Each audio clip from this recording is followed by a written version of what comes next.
किसानों को रोकने के हरियाणा सरकार ने पार कर दी हदें। सड़कों पर लगाए कटीले तार, सड़क खोद कर लगा दी कीलें। आंसू गैस के गोले, पानी की बौछार और कंटेनर लगाकर निहत्थे किसानों पर ताकत आजमा रही हरियाणा सरकार। ट्रैक्टर नहीं लाए, संख्या घटाई, फिर भी दिल्ली में आने की नहीं इजाजत। किसानों के बच्चों की तस्वीर कर देगी भावुक।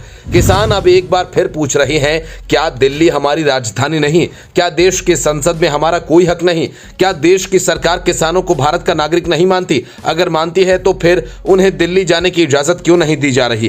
क्या किसान कुछ ऐसा मांग रहे हैं जो गैर कानूनी है? अगर नहीं तो फिर हरियाणा सरकार किस आधार से किसानों को रोकने के लिए सड़कों पर कटीले तार लगा रही है? किस अधिकार से बॉर्डर जैसे जाली लगाकर किसानों को रोक रही है? नायब सैनी क्या सोचकर किसानों के रास्तों में कीले बिछा रहे हैं? वे किस अधिकार से किसानों को दिल्ली जाने से रोकने के लिए अपनी पूरी पुलिस फोर्स झोंक रहे हैं? वो किसके ऑर्डर पर किसानों पर आंसू गैस के गोले बरसा रहे हैं और किसके कहने पर उनके ऊपर पानी की बौछार कर रहे हैं?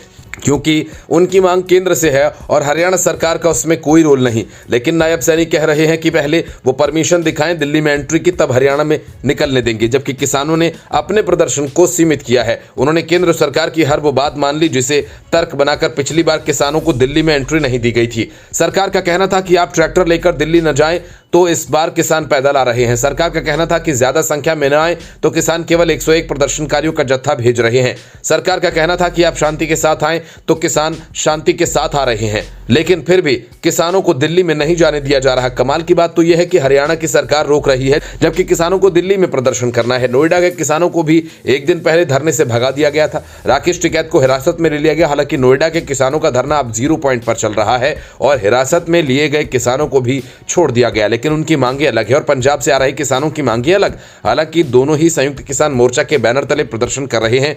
दिल्ली की ओर कूच कर रहे किसानों की 12 प्रमुख मांगे हैं, जो अब से 4 साल पहले भी थीं। फिर भी आपको एक बार फिर से किसानों की मांगों के बारे में बता देते हैं। आप भी कमेंट करके बताइएगा कि इनमें से कौन सी मांगे नाजायज लगती हैं। पहली मांग, एमएसपी पर कानून बने और किसानों को C2+50 के फॉर्मूले के तहत फसलों की कीमत मिले। दूसरी मांग, गन्ने का FRP और SAP स्वामीनाथन आयोग के फॉर्मूले के अनुसार दिया जाना चाहिए। तीसरी मांग, किसानों का सारा कर्जा माफ किया जाए। चौथी मांग, पिछले दिल्ली आंदोलन की अधूरी मांगे पूरी की जाए, जिसमें लखीमपुर वाली मांग भी शामिल है। पांचवी मांग, भारत को WTO से बाहर आना चाहिए।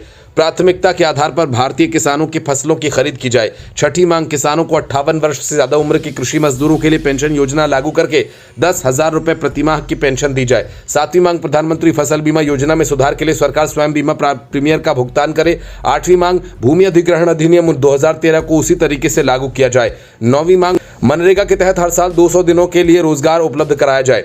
मजदूरी बढ़ाकर 700 रुपए प्रतिदिन की जाए। 10वीं मांग, कीटनाशक बीज और उर्वरक अधिनियम में संशोधन करके कपास सहित सभी फसलों के बीजों की गुणवत्ता में सुधार किया जाए। 11वीं मांग, श्रमिकों के लिए न्यूनतम मजदूरी 26,000 रुपए प्रतिमाह की जाए। 12वीं मांग, संविधान की 5वीं अनुसूची का क्रियान्वयन किया जाए। पिछली बार किसान 3 कृषि कानूनों को वापस लेने के लिए केंद्र सरकार के खिलाफ दिल्ली पहुंचे थे, लेकिन जब उनकी दूसरी सबसे बड़ी मांग MSP कानून ही थी, जिस पर किसानों के मुताबिक सरकार ने सहमति जताई थी और एक MSP कमेटी भी बनाई थी, लेकिन आज तक कुछ नहीं हुआ और एक बार फिर किसान धरना देने को मजबूर हैं। किसान नेता राकेश टिकैत ने कहा कि किसानों की बात सरकार को माननी चाहिए, उन्हें दिल्ली आने देना चाहिए। लेकिन दिल्ली तो छोड़िए, हरियाणा सरकार ने किसानों को पंजाब से हरियाणा में ही नहीं घुसने दिया। मुख्यमंत्री नायब सैनी ने पहले ही कहा था कि जब तक किसानों के पास दिल्ली में प्रदर्शन की अनुमति नहीं होगी, तब तक उन्हें आगे नहीं बढ़ने दिया जाएगा। लेकिन उनकी पुलिस ने ठीक वैसा ही किया। लेकिन यहाँ एक सवाल ये भी कि आखिर किसानों को प्रदर्शन क्यों नहीं करने दिया जा रहा? पिछली बार भी जब किसान 3 कृषि कानूनों को वापस लेने के लिए दिल्ली आ रहे थे, तो सरकार और उनके समर्थक उन कानूनों के फायदे गिनवाते नहीं थक रहे थे। एक दिन PM मोदी ने आकर तीनों कानूनों को वापस लेने का ऐलान कर दिया। MSP पर भी नेताओं का कुछ ऐसा ही रवैया है और जब तक वे विपक्ष में रहते हैं MSP के समर्थक होते हैं, लेकिन जैसे ही सरकार में आते हैं पीछे हट जाते हैं। इसके पीछे आपको क्या वजह लगती है? कमेंट करके जरूर बताइए।